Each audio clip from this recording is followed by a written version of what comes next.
Student welcome to my channel institute. हम लोग dimension का क्वेश्चन करते हैं शॉर्ट ट्रिक पर। क्या देगा? If velocity v time t and force F दिया गया, तो हमें बताना कि मास का डायमेंशन इस चारों ऑप्शन में कौन सा रिलेशन होगा। ठीक, हम जानते हैं कि F बराबर क्या होता है मेरा m में होता है, यानी मास इनटू एक्सेलरेशन। तो F ऐसे रहेगा, m भी ऐसे रहेगा। ठीक, ये मास रहेगा। a बराबर क्या लिखते हैं? वेलोसिटी अपॉन टाइम लिख सकते हैं ना। तो ये आकर यहाँ पर मल्टीप्लाई हो जाएगा, एफ टी हो जाएगा, और ये अपान में हो जाएगा v इक्वल टू एम। या जब मास का वैल्यू निकालेंगे एफ ऐसे रहेगा, टी को स्मॉल कैपिटल टी कर लेते हैं, और ये वी ऊपर जाकर क्या आ जाएगा? -1। तो कौन सा हो जाएगा? ऑप्शन ए, बी हो जाएगा। नेक्स्ट क्वेश्चन क्या है? The force is given in terms of the time and displacement x by the equation f। एक इक्वेशन दिया गया, the dimension of the AD upon B बताना। यहाँ पर f equal to a cos bx प्लस c sin dt दिया गया। ठीक, तो यहाँ सबसे पहले इसका निकालते हैं bx का। तो bx का निकालेंगे तो यहाँ पर 1 मान लेंगे, bx का निकालेंगे तो 1 मान लेंगे। तो b equal to 1 upon x, या b equal to x side displacement, तो ऊपर जाकर क्या हो जाएगा? l की पावर -1 हो जाएगा। ऐसे यहाँ dt का निकालते हैं, dt इक्वल टू 1, या d equal to 1 upon t हो जाएगा। तो t d इक्वल टू ये टाइम है मेरा, तो ये प्लस से ऊपर जाकर क्या हो जाएगा? माइनस हो जाएगा। ठीक, अब यहाँ पर निकालते हैं a का वैल्यू। तो a क्या रहेगा? फोर्स के इक्वल रहेगा। a जो होगा फोर्स के इक्वल होगा। फोर्स का डायमेंशन होता है mlt माइनस 2 होता है। अब किसका वैल्यू निकालना? ad, यानी ad मतलब m lt माइनस 2, d का मतलब कितना? t की पावर -1 अपॉन b। b का वैल्यू कितना है? l की पावर -1, l की पावर -1। तो ये हो जाएगा m, ये माइनस से ऊपर जाकर ऐड हो जाएगा, l स्क्वायर हो जाएगा, -1 -2, टोटल कितना आएगा? -3 आएगा। तो ऑप्शन कौन सा होगा? ऑप्शन डी हो जाएगा।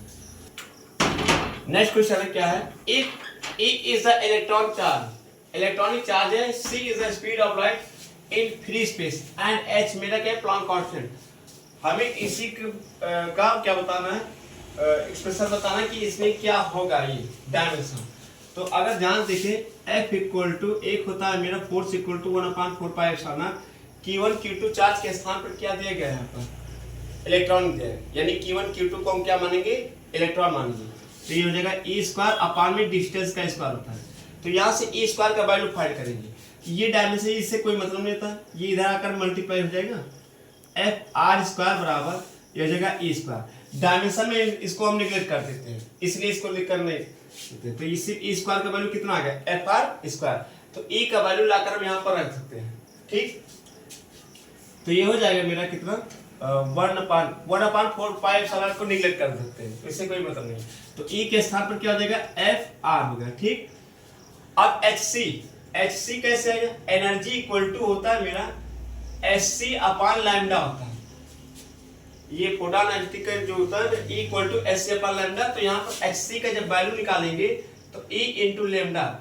लैम्डा क्या मेरा? वेवलेंथ होता है। ठीक, तो यहाँ पर इसका Hc के स्थान पर हो जाएगा E लैम्डा, और E क्या है मेरा? एनर्जी है। F का फोर्स है, mlt -2 हो जाएगा। ये डिस्टेंस है, ये L हो जाएगा, अपॉन एनर्जी का होता है ml² t -2, और ये वेवलेंथ लैम्डा। ठीक, यही बनेगा मेरा। यहाँ पर आर स्क्वायर है, तो ये भी स्क्वायर हो जाएगा। ठीक, आर स्क्वायर। तो यहाँ पर कर देते कुछ कैंसिल, एक से एक एल कैंसिल हो गया, ये एल स्क्वायर से एल स्क्वायर कैंसिल हो गया, एम से एम कैंसिल हो गया, टी की पावर -2। अगर यहाँ से देखें टी की पावर -2 है, और ये प्लस ऊपर जाएगा, टी की पावर +2 हो जाएगा, यानी टोटल कितना गया? एम की पावर 0, एल की पावर 0, टी की पावर 0। ऑप्शन में कोई ऑप्शन डी हो जाएगा। फिर से स्टूडेंट समझते हैं, यहाँ पर ई स्क्वायर जो दिया गया Q1 Q2 चार्ज के स्थान पर ई दिया गया। ठीक, तो यहाँ ई स्क्वायर रखेंगे बाई आर स्क्वायर। तो ये जो फॉर्मूला होता है मेरा F equal to 1/4πε Q1 Q2 upon R square होता है। तो Q1 Q2 दोनों का मान क्या दिया गया? ई दिया गया। ठीक, तो यहाँ से ई स्क्वायर का वैल्यू निकाल लिए। जब यहाँ पर इसका वैल्यू निकालेंगे Hc का, E equal to Hc upon lambda होता है, तो इसका वैल्यू यहाँ पर डिवाइड होगा, इधर आकर मल्टीप्लाई हो जाएगा। लैम्डा क्या? वेवलेंथ है। ठीक है, और ऑप्शन डी। नेक्स्ट क्वेश्चन है dimension of 1/μ 0 into epsilon 0 should be equal. इसी का डायमेंशन बताना कि इसमें से कौन सा होगा, इसकी बीमा बताना। ठीक, तो 1/μ0 एप्सिलॉन 0, ये स्पीड ऑफ लाइट के स्क्वायर के बराबर होता है, ये c स्क्वायर के बराबर होता है, ठीक। और ये आता कहाँ है, F इक्वल, ये होता है 1/4 पाई एप्सिलॉन नॉट, ये मेरा Q1 Q2 अपॉन R, यानी इसका वैल्यू होता है 9 × 10⁹, और ये होता है 4 पाई μ0 अपॉन 4 पाई इक्वल टू 10⁻⁷। जब इन्हीं को सॉल्व किया जाता है तो ये मेरा इस c स्क्वायर इसी का रिलेशन मिलता है, ठीक। तो यहाँ पर ये जानते क्या स्पीड ऑफ लाइट, ये क्या हो जाएगा LT-1 का होल स्क्वायर, और ये हो जाएगा L² T⁻²। चारों ऑप्शन देते हैं, ये तो कैंसिल हो गया, ये भी कैंसिल हो गया, ये भी कैंसिल। अगर इसी को सॉल्व करें तो L² प्लस ऊपर जाकर क्या जाएगा माइनस, ऑप्शन नंबर बी।